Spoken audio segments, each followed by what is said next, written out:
राम राम भाइयों, मेरा नाम अनिल सोलंकी है और मेरे यूट्यूब मंच लाउड जाट वॉइस में आप सबका स्वागत है। दोस्तों, तुम मुझे हुड्डा दो, मैं तुम्हें अखिलेश दूंगा पार्ट 2 में आपका स्वागत है। दोस्तों, आज मैं आपको बताता हूँ हरियाणा में जाटों की कमजोरी और मजबूती क्या है और यूपी में यादवों की मजबूती और यादवों की कमजोरी क्या है और भाजपा का प्रचार तंत्र क्या है और उस प्रचार तंत्र के झांसे में लोग फंसते क्यों हैं। ये सारी बातें आज के वीडियो में आपको समझाऊंगा।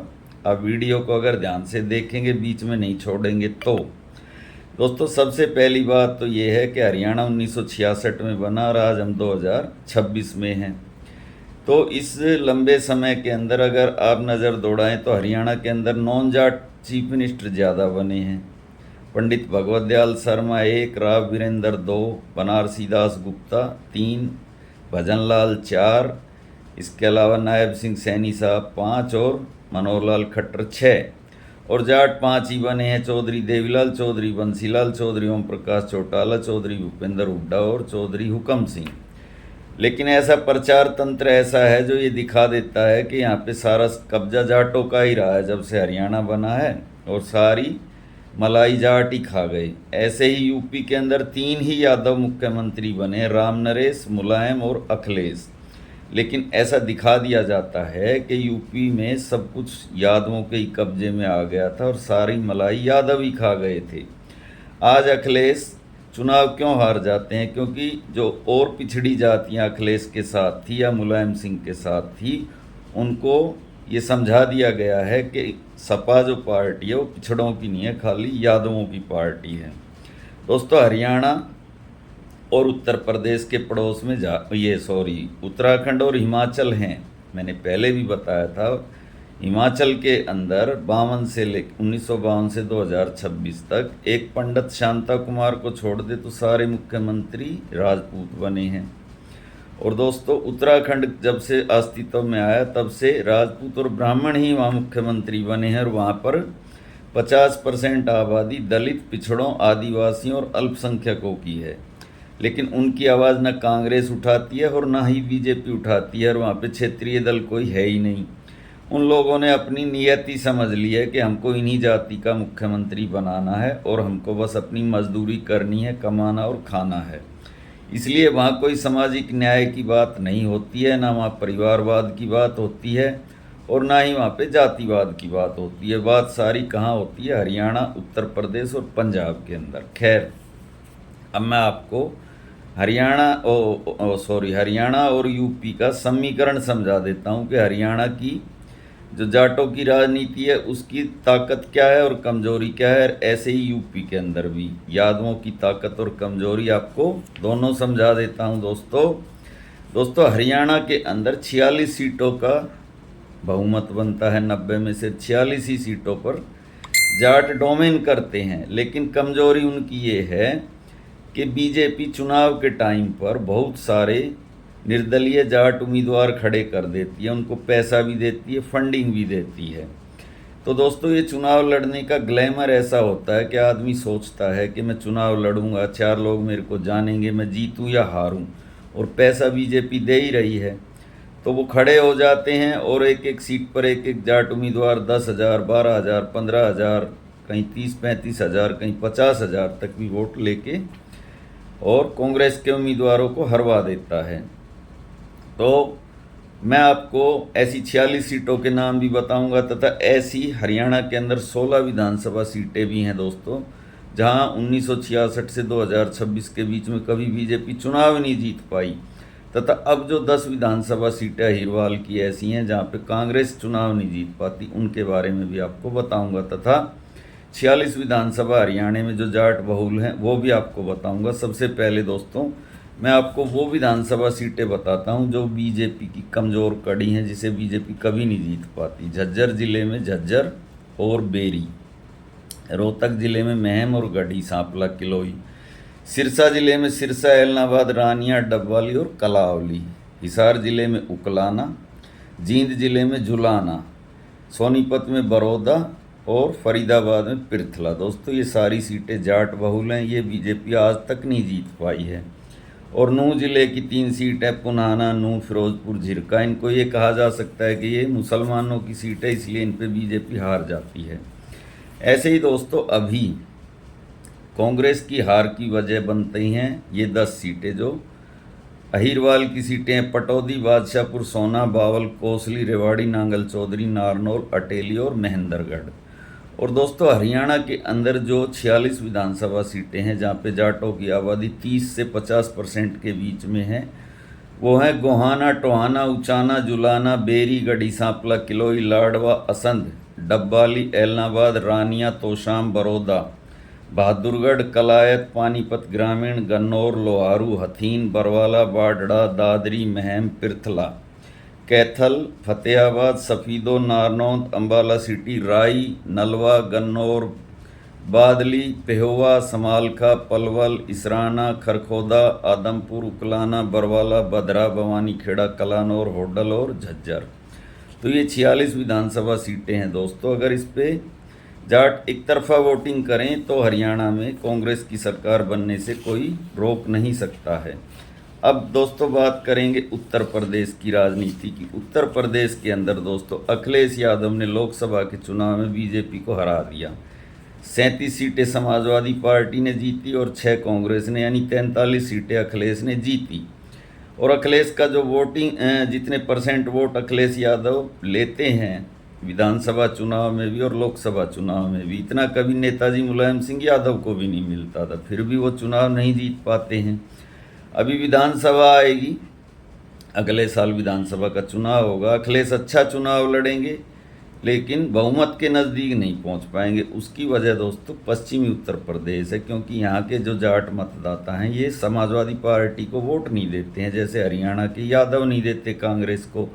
तो जो प्रचार वहाँ किया जाता है हरियाणा में वही यूपी में भी किया जाता है। यूपी में दोस्तों क्या कमजोरी है समाजवादी पार्टी की और क्या मजबूती है दोस्तों। यूपी को 4 हिस्सों में बांटा जाता है, एक पश्चिम उत्तर प्रदेश, एक पूर्वी उत्तर प्रदेश, एक मध्य यूपी जिसको कहते हैं अवध, और एक बुंदेलखंड।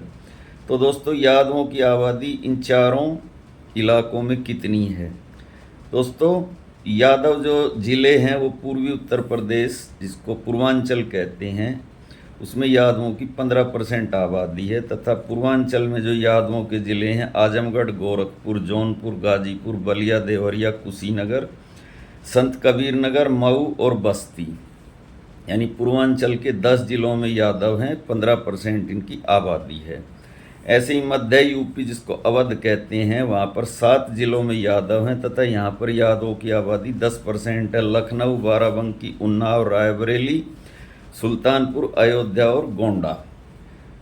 और जो तीसरा इलाका है दोस्तों बुंदेलखंड, जो बहुत ही गरीब इलाका है। यहाँ पर 5 जिले हैं जिसमें यादव हैं और इनकी आबादी 10% है। झांसी, दतिया, महोबा, हमीरपुर और जालौन। इसके अलावा पश्चिम यूपी के अंदर कहते हैं दोस्तों यादव 1% है। हालांकि यहाँ भी 5 जिले ऐसे हैं जिसमें यादवों की अच्छी खासी जनसंख्या, एटा, इटावा, मैनपुरी, बदायूं और फिरोजाबाद।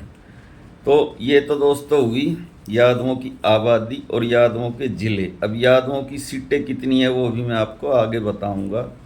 अब बात करते हैं दोस्तों पश्चिम यूपी में जाटों के कितने ज़िले हैं दोस्तों। जाटों के हैं पश्चिम यूपी के अंदर 16 ज़िले और यादवों के मैंने आपको 27 ज़िले अभी गिनवा दिए। चारों इलाकों में कुल मिलाकर 27 ज़िलों में यादवों की अच्छी खासी जनसंख्या है।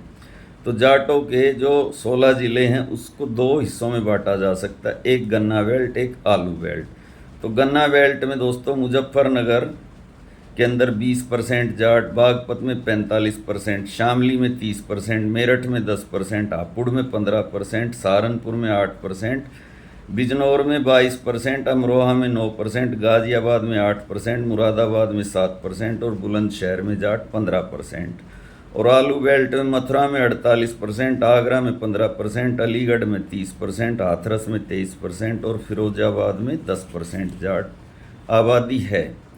अब दोस्तों बात करते हैं यूपी के अंदर जो विधानसभाएं हैं दोस्तों। जाटों की कितनी विधानसभा है जहां पर जाट समाजवादी पार्टी को हरवा देते हैं, और यादवों की कितनी विधानसभाएं हैं ये भी मैं अभी आपको बताऊंगा। सबसे पहले मैं आपको जाट विधानसभाओं के बारे में बता देता हूँ। मुजफ्फरनगर में पुरकाजी, खतौली, मीरापुर, मुजफ्फरनगर, चरथौल और बुढ़ाना।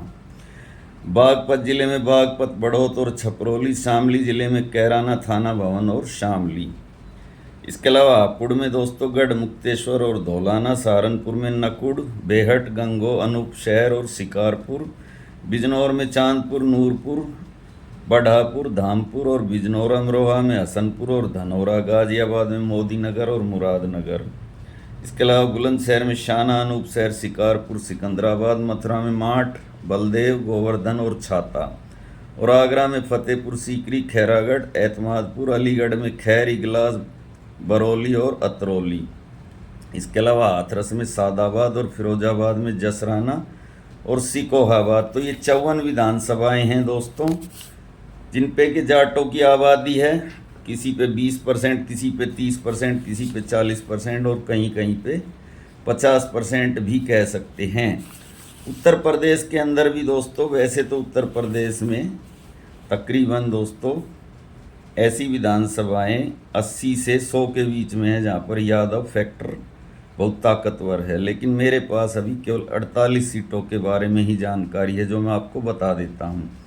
अलीगढ़ की अतरौली सीट, बदायूं की गुन्नौर, बदायूं की सहसवान, बदायूं की शेखुपुर, बरेली की आंवला, शाहजहाँपुर की कटरा, मैनपुरी की करल, एटा की एटा, सीतापुर की बिस्वा, उन्नाव की पुरखा, लखनऊ का बक्सी का तालाब विधानसभा, फर्रुखाबाद की अमृतपुर, कन्नौज की छिबराऊ, फिरोजाबाद की सिरसागंज, औरैया की डिबियापुर। इसके अलावा इटावा की जसवंत नगर, इलाहाबाद की प्रतापपुर, इलाहाबाद पश्चिम, फैजाबाद की बीकापुर, बहराइच की नानपारा, बलरामपुर की गैसडी, सिद्धार्थनगर की बांसी, गोरखपुर की कैपीरगंज, देवरिया की रुद्रपुर, आजमगढ़ की मुबारकपुर। इसके अलावा आजमगढ़ की फूलपुर, पवई, बलिया की बेरैया, जौनपुर की सागंज, जौनपुर की मतहनी, जौनपुर की मडियाहू, चंदौली की मुगलसराय, वाराणसी की शिवपुर। इसके अलावा मैनपुरी, प्रतापगढ़, गोरखपुर, सिकंदराबाद, सिकोहाबाद, जसराना, दातागंज, बिगरी, चैनपुर, पलिया, बाराबंकी, जगोपुर, सकडिया, आजमगढ़, बखेरू, बस्ती सदर और रुदौली। तो ये 48 विधानसभाएं हैं दोस्तों, जो यादव बहुल हैं। इसके अलावा तकरीबन 30-40 विधानसभा और भी हैं जो यादव बहुल हैं। तो दोस्तों इसका यही एक हल हो सकता है कि अभी यूपी के अंदर विधानसभा का चुनाव आ रहा है, तो हरियाणा के जाट और यूपी के यादव और हरियाणा के यादव और यूपी के जाट सब मिलकर एक बैठकर फैसला करें कि उत्तर प्रदेश में पश्चिम यूपी के जाट सपा को वोट देंगे और हरियाणा के यादव कांग्रेस को वोट देंगे।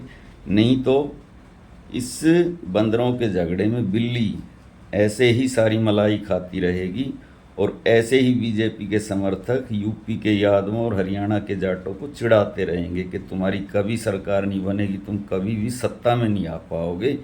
इसी के साथ मैं आपका भाई अनिल सोलंकी आज का वीडियो यहीं पे ख़त्म करता हूँ। वीडियो कैसा लगा दोस्तों कमेंट करके बताना, अच्छा लगा तो अपने ग्रुप में शेयर करना, लाइक करना, कमेंट करना, चैनल को सब्सक्राइब करना। और जो भाई मेरी आर्थिक मदद करना चाहते हैं वो इस QR कोड को स्कैन करके मेरी आर्थिक मदद करना। दोस्तों आपका दिन शुभ हो, मिलते हैं अगले वीडियो में। थैंक